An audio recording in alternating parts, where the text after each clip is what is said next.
जी अस्सलाम वालेकुम, क्या हाल है? आप सब लोग खैरियत से? दो चीज़ें, एक तो इसराइल ने जो फ़लस्तीनियों के साथ किया है वो इंतहाई अफसोसनाक है और ऐसी खौफनाक खबरें वहाँ से आ रही हैं कि लोगों ने बच्चों की लाशें उठाई हुई हैं, लोगों के घर गिर गए हुए हैं, वहाँ पे एक बर्बादी है और उस बर्बादी के अंदर बैठ के फ़लस्तीनी पाकिस्तान की तरफ देख रहे हैं। अब फ़लस्तीनी पाकिस्तान की तरफ क्यों देख रहे हैं और वो बार बार रहील शरीफ साहब का नाम क्यों ले रहे हैं, ये हम आपको आज के वीलाग में बताएंगे। और एक तवील अरसे बाद इमरान खान साहब की तरफ से बहुत अच्छी खबर आई, जेल से बड़ी अच्छी खबर आई। और यहाँ दूर दुनिया के आखिरी कोने में बैठ के जब मैंने इमरान खान साहब से रिलेटेड एक खबर सुनी तो यकीन कीजिए कि पहली मरतबा मेरे दिल में इमरान खान साहब की कदर में इजाफा हुआ। और अब मैं ये महसूस करता हूँ कि इमरान खान वाकई एक बड़े लीडर साबित हो रहे हैं और अगर उन्होंने इसी इस्तेकामत का मुजाहरा एक दो साल तक कर लिया तो वो फिर पाकिस्तान के अंदर ऐसे लीडर होंगे जिनका कोई मुकाबला नहीं कर सकेगा। मेरी ये ऑब्जर्वेशन क्यों है ये भी हम आपको आज के वीलाग में बताएंगे। सबसे पहले फ़लस्तीन की तरफ आते हैं। हमास ने एक हमला किया इसराइल पे और उसके जवाब में इसराइल ने फ़लस्तीनियों के साथ जो कुछ करना शुरू किया। अब वो ज़ाहिर ऑब्वियस है, पूरी दुनिया उसका तमाशा देख रही है, लेकिन आलम इस्लाम की तरफ से जो मुकम्मल खामोशी है और किसी जगह से किसी किस्म का कोई रद्द अमल सामने नहीं आ रहा, ये साबित करता है कि आलम इस्लाम अंदर से फौत हो चुका है और अब सिर्फ इसकी लाश की तदफीन का टाइम बाकी है, इसके अलावा कोई नहीं। अब आप देख लें कि अगर फ़र्ज़ कर लें कि इसराइल अगर इसी तरह अटैक करता है और आलम इस्लाम की तरफ से रिएक्शन आता है तो अब सवाल ये है कि क्या दुनिया खामोश बैठेगी? नहीं, दुनिया सारी की सारी इसराइल के साथ खड़ी हो जाएगी, क्योंकि पूरी दुनिया बल्कि क्रिश्चियन दुनिया या फिर ज्यूश दुनिया जो है वो ज़ाहिर है मुसलमानों के ख़िलाफ़ है। अब जिस तरह इसराइल ने फ़लस्तीनियों के साथ किया, अब सवाल ये है कि अगर यही कुछ किसी क्रिश्चियन कंट्री के साथ, यूरोप के साथ हुआ होता तो क्या आलमी दुनिया खामोश रहती? क्या यूएन के अंदर खामोशी रहती? क्या एक कोई रिएक्शन यूएन की तरफ से ना आता या फिर एक इंटरनेशनल बॉडी बैठ के इस सारी सूरत हाल को कंट्रोल करने की कोशिश ना करते, यकीनन करने की कोशिश करते और उसके बाद ज़ाहिर मामला सेटल भी हो जाते हैं। अब यूक्रेन और उसके साथ रशिया की जंग को देख लीजिए कि वहाँ पे किस किस्म की एक यूनिटी आपको नज़र आ रही है कि यूक्रेन को बाकायदा फूड भी सप्लाई की जा रही है, असलहा भी सप्लाई किया जा रहा है, पैसे भी दिए जा रहे हैं, उनके रिफ्यूजीज़ को पूरी दुनिया के अंदर बड़े बड़े मुल्कों के अंदर सेटल किया जा रहा है। लिहाजा यूक्रेनियंस जो हैं उनको किसी जगह पे कोई इशू महसूस नहीं हो रहा सिवाय इसके कि उनके घरों के ऊपर बम्बार्टमेंट हो रही है, लेकिन जो उनको मदद मिल रही है वो अपनी जगह बहुत इंपॉर्टेंट है। यानी यूक्रेन को क्रिश्चियन वर्ल्ड ने या वेस्टर्न वर्ल्ड ने किसी तरह भी अकेला नहीं छोड़ा, जबकि उसके मुकाबले में फ़लस्तीनियों के साथ जो कुछ हो रहा है ऐसा लगता है कि पूरा आलम इस्लाम सिर्फ तमाशा देख रहा है। अब ये आलम इस्लाम तमाशा कब तक देखता रहेगा, ये एक बहुत बड़ा सवाल है। लेकिन फ़लस्तीनी सिर्फ पूरी दुनिया में एक मुल्क की तरफ देख रहे हैं और वो मुल्क है पाकिस्तान। अब सवाल ये है कि फ़लस्तीनी पाकिस्तान की तरफ क्यों देख रहे हैं? उसकी दो वजूहात हैं। पहली वजह जो ये है कि पाकिस्तान ज़ाहिर एक एटॉमिक पावर है और एटॉमिक पावर होने की वजह से पूरा आलम इस्लाम जब भी किसी मुश्किल का शिकार होता है तो बेख्तियार पाकिस्तान की तरफ देखना शुरू कर देता है। और दूसरी वजह राहील शरीफ हैं। जनरल राहील शरीफ, आपको पता ही होगा कि वो एक ऐसी पोजीशन पे हैं जिस पोजीशन पे पूरी दुनिया का गरीब मुसलमान हमेशा उस पोजीशन की तरफ देखेगा। अब वो पोजीशन क्या है वो ज़ाहिर है बड़ी दिलचस्प सूरत हाल है। आपको याद होगा कि आज से तकरीबन 6-7 साल पहले सऊदी अरब में एक इस्लामी फ़ौज बनी थी और उस फ़ौज में 40 इस्लामी मुल्कों के अफवाज ने शरीक होना था और 40 मुल्कों की अफवाज, इस्लामी मुल्कों की अफवाज, फिर उनके कमांडर्स और उन कमांडर्स के ऊपर एक कमांडर थे और उनका नाम है राहील शरीफ, जनरल राहील शरीफ। जनरल राहील शरीफ पाकिस्तान के पहले आर्मी चीफ हैं जिन्हें रिटायरमेंट के बाद दूसरे मुल्क में नौकरी करने का मौका मिला। यानी पाकिस्तान की हिस्ट्री में किसी आर्मी चीफ ने यह गलती नहीं की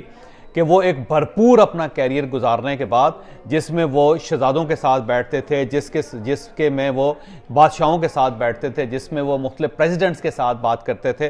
जिसमें वो चाइना के प्रेसिडेंट जैसे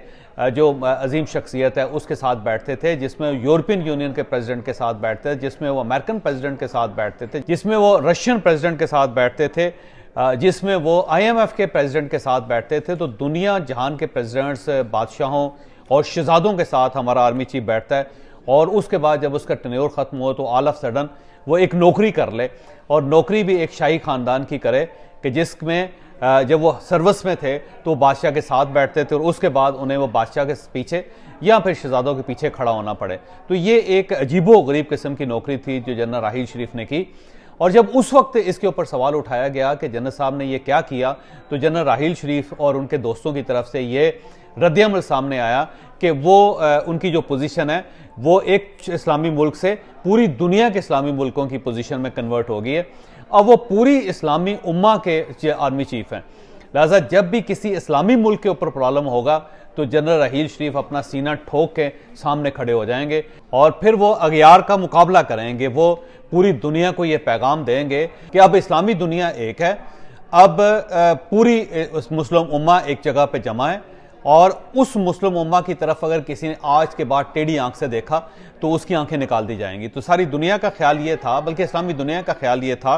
कि अब जो एक फौज बनी है उसका सिपहसालार पाकिस्तानी है और उसका नाम जनरल राहील शरीफ है। तो आइंदा कोई मुल्क किसी इस्लामी मुल्क की तरफ टेढ़ी आंख से नहीं देखेगा। लेकिन जब फ़लस्तीन के ऊपर इसराइली हमला हुआ तो उसके बाद जनरल राहील शरीफ साहब की जो खामोशी है उसने पूरी इस्लामी दुनिया को शुस्तर करके रख दिया। बल्कि फ़लस्तीनी जो है अब बड़ी हैरत से एक दूसरे की तरफ देख के ये सवाल कर रहे हैं कि क्या जो पाकिस्तानी जनरल था, जो पाकिस्तान का बहुत बड़ा जनरल था, जो पाकिस्तान जैसी इस्लामिक पावर का जनरल था, जो सिपहसालार था, अब वो खामोश क्यों है? क्योंकि सबका ख्याल था, बिलखसूस फ़लस्तीनियों का ख्याल था, क्योंकि अब इस्लामी फ़ौज बन चुकी है और जनरल राहील शरीफ उस इस्लामी फ़ौज के सिपहसालार हैं, लिहाजा अब कोई टेढ़ी आंख से हमारी तरफ नहीं देखेगा, बल्कि अब तो सब लोग सलाम पेश करेंगे हमें कि फ़िक्र न करें, आपका सिपहसालार सामने आ चुका है। लेकिन उसके मुकाबले में जब हमास का अटैक हुआ और उसके बाद जो रिएक्शन आया और उस पर जो जनरल राहील साहब की खामोशी है या फिर मुस्लिम उम्मा की जो खामोशी है उसने सबको हैरान करके रख दिया। तो मेरा ख्याल ये है कि अब शायद दुनिया या अब शायद इस्लामी दुनिया या अब शायद फ़लस्तीनी मुस्लिम उम्मा को शायद मुर्दे इल्ज़ाम ना ठहराएं, उन पे एतराज़ ना करें, बल्कि वो सब लोग जनरल राहील शरीफ साहब पे उंगलियां उठा रहे हैं और उन्हीं की तरफ देख रहे हैं और उन्हीं को शायद बददुआएं दी जाएं। तो जनरल राहील शरीफ साहब को मेरा मशवरा है कि उन्हें ये खामोशी तोड़नी चाहिए। अब अगर उन्होंने 50 करोड़ रुपये महाना या 55 करोड़ रुपये महाना के हिसाब से तनख्वाह चार्ज की है मुस्लिम उम्मा की सिपहसालारी की, और वो एक पैलेस के अंदर रह रहे हैं और हरमैन शरीफैन के वो ज़ाहिर है उनकी ज़ियारत भी करते रह रहे हैं, तो फिर उन्हें अपनी प्रेजेंस शो करनी चाहिए थी। और अब अगर वो प्रेजेंस शो नहीं कर रहे तो फिर उन्हें फ़लस्तीनियों से हाथ जोड़ के माफ़ी मांग लेनी चाहिए और ये डिक्लेयर कर देना चाहिए कि वो इस्लामी फ़ौज जिसका ख्वाब उन्होंने पूरी इस्लामी उम्मा को दिखाया था वो शर्मिंदा ताबीर नहीं हो सका। लिहाजा अब वो इस पूरी मुस्लिम उम्मा से माफ़ी मांगते हैं और माफ़ी मांगने के बाद वो रावलपिंडी वापस आ जाएं, क्योंकि ये उनके लिए बेहतर है। क्योंकि अब तक जिस तरह फ़लस्तीन के अंदर लोगों की जानें जा रही हैं, अगर ये जानें इसी तरह जाती रहीं तो फिर इसका तावान डेफिनेटली इस्लामी दुनिया को शायद अदा ना करना पड़े, लेकिन पाकिस्तान को ज़रूर अदा करना पड़ेगा। तो ये पाकिस्तानी अफवाज जिसकी पूरी दुनिया में इज़्ज़त और तकरीम थी और आज भी इज़्ज़त और तकरीम है, उसके ऊपर हरफ आ रहा है। तो मेरा ज़ाती ख्याल ये है कि आर्मी चीफ़ को जनरल राहील शरीफ को वापस बुला लेना चाहिए, और अगर जनरल राहील शरीफ साहब को वापस नहीं बुलाया जाता है, सारे आर्मी चीफ उनसे जूनियर है, तो फिर जनरल राहील शरीफ साहब को खुद ही माजरत करके उन्हें पाकिस्तान वापस आ जाना चाहिए, क्योंकि उन्हें मज़ीद मुस्लिम उम्मा की बददुआएं नहीं लेनी चाहिए। अब हम इमरान खान साहब की तरफ आते हैं। कल इमरान खान साहब के वकला और उनके साथ उनके फिजियोथेरापिस्ट ने अडयाला जेल में इमरान खान साहब से मुलाकात की, और इमरान खान साहब से मुलाकात के बाद उनके वकला ने कहा कि इमरान खान साहब हाई स्पिरिट में हैं और उन्हें किसी किस्म की कोई शिकायत नहीं, बल्कि उन्होंने ये जो सुप्रीम कोर्ट ऑफ पाकिस्तान का फैसला है उस पर अपना इत्मीनान का इजहार किया है। तो एक तो ये अच्छी बात है कि उन्हें सुप्रीम कोर्ट ऑफ पाकिस्तान के जो फैसले हैं इमरान खान साहब को अच्छे लग रहे हैं, तो ये एक खुशाइंद बात है। और दूसरी जो खुशाइंद बात है वो इमरान खान साहब की तबीयत है। इमरान खान साहब के डॉक्टर ने डिक्लेयर किया है कि इमरान खान साहब फिजिकली और मेंटली ठीक ठाक स्टेबल हैं, बल्कि उनका ये कहना है कि उससे पहले जब उनको गोली लगी थी तो वो ज़ख्मी हालत में थे, तो वो एक्सरसाइज नहीं कर पा रहे थे, जिसकी वजह से उनका वेट बढ़ गया। तो अब उनका वेट भी कंट्रोल है और उनकी जहनी हालत भी बिल्कुल ठीक है और उनकी जिस्मानी हालत भी ठीक है। अब वो वॉक भी कर रहे हैं और इसके साथ साथ वो फूड के अंदर भी बहुत कंट्रोल कर रहे हैं। लेकिन ताहम उन्होंने ये ज़रूर कहा कि उनका मैदा ख़राब है, जो अमूमन पहले भी ख़राब हो जाता था। मैदे ख़राबी तो ज़ाहिर है को बहुत बड़ा मसला नहीं है। तो इमरान खान साहब की जो हेल्थ है उसके बारे में एक अच्छी खबर मिली, तो मुझे बड़ी खुशी हुई कि इमरान खान साहब 71 साल की उम्र में ठीक ठाक फिट हैं, बल्कि नौजवानों से बेहतर तौर पे फिट हैं। इसके साथ साथ एक और ख़बर जो उनके थेरापिस्ट ने दी और उनके साथ उनके वकला ने दी, वो ख़बर भी बहुत अच्छी है और मैं इस पे पीटीआई को मुबारकबाद भी पेश करना चाहता हूँ। और साथ साथ पहली मरतबा यकीन करें कि तवील अरसे बाद मैं इमरान खान साहब का फ़ैन होता जा रहा हूँ, मैं उनका कायल होता जा रहा हूँ। वो ख़बर ये है कि इमरान खान साहब जेल में किसी किस्म का मुतालबा नहीं कर रहे। अब वो मुतमईन है और उनका ये कहना है कि मेरे जो हालात हैं मैं उससे मुतमईन और मुझे किसी से ना कोई शिकवा है, ना कोई गिला है और ना ही कोई मुतालबा है। तो ये पहली मरतबा इमरान खान साहब की तरफ से इस किस्म की चीज़ का सामने आना खुशाइंद है। ये चीज़ साबित करती है कि इमरान खान साहब अब लीडर बनते चले जा रहे हैं और एक लीडर की यही खूबी होती है कि वो हर किस्म के हालात का ना सिर्फ मुकाबला करता है बल्कि उसके अंदर अपने आप को स्टेबल भी रखता है और स्टेबल रखने के साथ साथ वो बहुत सारी दुनिया के लिए अपने आप को आइडियल भी साबित करता है। तो इमरान खान साहब का जेल के अंदर किसी किस्म का मुतालबा ना करना और हालात का सामना करने के लिए तैयार हो जाना और साथ ये कहना कि मैं मुकम्मल तौर पे मुतमईन हूँ और मुझे किसी से किसी किस्म का कोई गिला नहीं है, मेरा ख्याल ये है कि ये बात बड़ी अच्छी है और इमरान खान साहब अब वाकई लीडर बनते जा रहे हैं। देखें, ये याद रखें कि जेल लीडरशिप का एक बहुत बड़ा टेस्ट होता है और जेल एक ऐसी खौफनाक जगह होती है कि जहाँ पे आम जो नॉर्मल लोग हैं वो भी अपना बैलेंस बरकरार नहीं रख सकते। तो लीडर्स जो ज़ाहिर है वो तो पप्पू टाइप लोग होते हैं जिन्होंने ज़िंदगी में कोई सख्ती नहीं देखी होती, जो टेलीफोन करके अपने लिए सहूलतें मांगते हैं, जिनको जब उठते हैं तो गर्म पानी मिलता है, चगूज़ी मिलती है घर के अंदर, साफ़ बर्तन मिलते हैं, साफ़ उनको लिबास मिलता है, साफ़ उनको बेडशीट्स मिलती हैं, हर चीज़ उन्हें इशारा करना पड़ता है और उसके बाद अवेलेबल होती है। तो एक ऐसी सूरत हाल में जब सब चीज़ें आपकी आँख के इशारे की मुंतज़र हों और अचानक फिर ऑल ऑफ सडन आपको इन सारी चीज़ों से महरूम कर दिया जाए और उसके बाद आपको उठा के एक ऐसी ना मेहरबान सी जगह पे फेंक दिया जाए जहाँ पे ना पानी हो, ना पंखा हो, ना हीटर हो, ना कंबल हो, ना साफ़ चादर हो, ना साफ़ टॉवल हो, ना मर्ज़ी का खाना हो, ना वहाँ पे दोस्त हो, ना अहबाब हो, ना वहाँ पे टेलीविज़न हो, ना अखबार हो, ना किताबें हो और ना ही आपके पास स्मार्टफोन हो कि आप व्हाट्सएप के ऊपर लोगों को मैसेज कर सकें या फिर आप यूट्यूब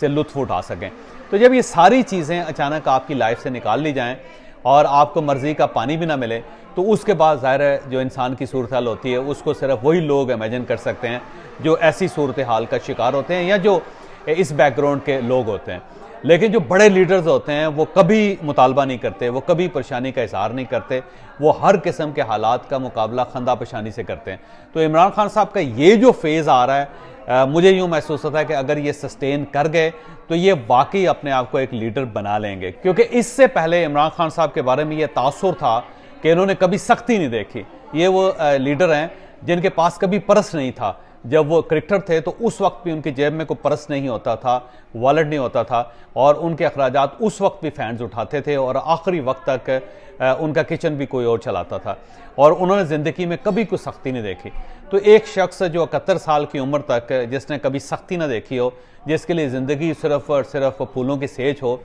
उसके बारे में सबका ख्याल ये था कि वो जेल बर्दाश्त नहीं कर सकेगा। बल्कि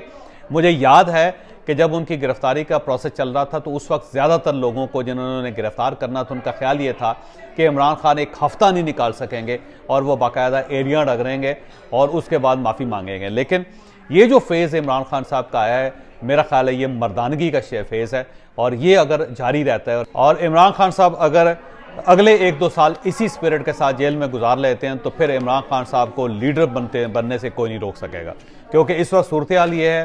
कि फैमिली उनके साथ नहीं है, उनकी पार्टी उनके साथ नहीं है, उनके साथी उनके साथ नहीं है, उनके दोस्त उनके साथ नहीं है और वो इस्टेब्लिशमेंट जिसने इमरान खान को बनाया था वो भी इनके साथ नहीं है। तो जब इमरान खान अकेला है और इस अकेलेपन में भी अगर वो बाकायदा डटा हुआ है और अपनी ज़मीन नहीं छोड़ रहा, अपना पाँव ज़मीन से अलग नहीं कर रहा, तो ये वाकई फिर लीडर बनने का प्रोसेस है। और मैं फिर दावे से कहता हूँ कि इमरान खान साहब अगर 1-2 साल इस तरह निकाल गए तो फिर पाकिस्तान में इमरान खान साहब से बड़ा लीडर कोई नहीं होगा, क्योंकि ना आपने उनकी पार्टी छोड़ी, ना आपने उनकी फैमिली छोड़ी, ना आपने उनके पैसे छोड़े, ना आपने उनके फैंस छोड़े, ना आपने उनके उम्मीदवार छोड़े। इसके बावजूद अगर इमरान खान अपने मैदान में खड़ा रहा तो फिर इमरान खान वाकई मर्द है और फिर इमरान खान साहब को दुनिया की कोई ताकत रोक नहीं सकेगी। बस अब टेस्ट 1-2 साल का है कि क्या इमरान खान साहब 1-2 साल इसी तरह डट के गुजारा कर सकते हैं या नहीं करते, ये वक्त साबित करेगा। और अगर वक्त ने साबित कर लिया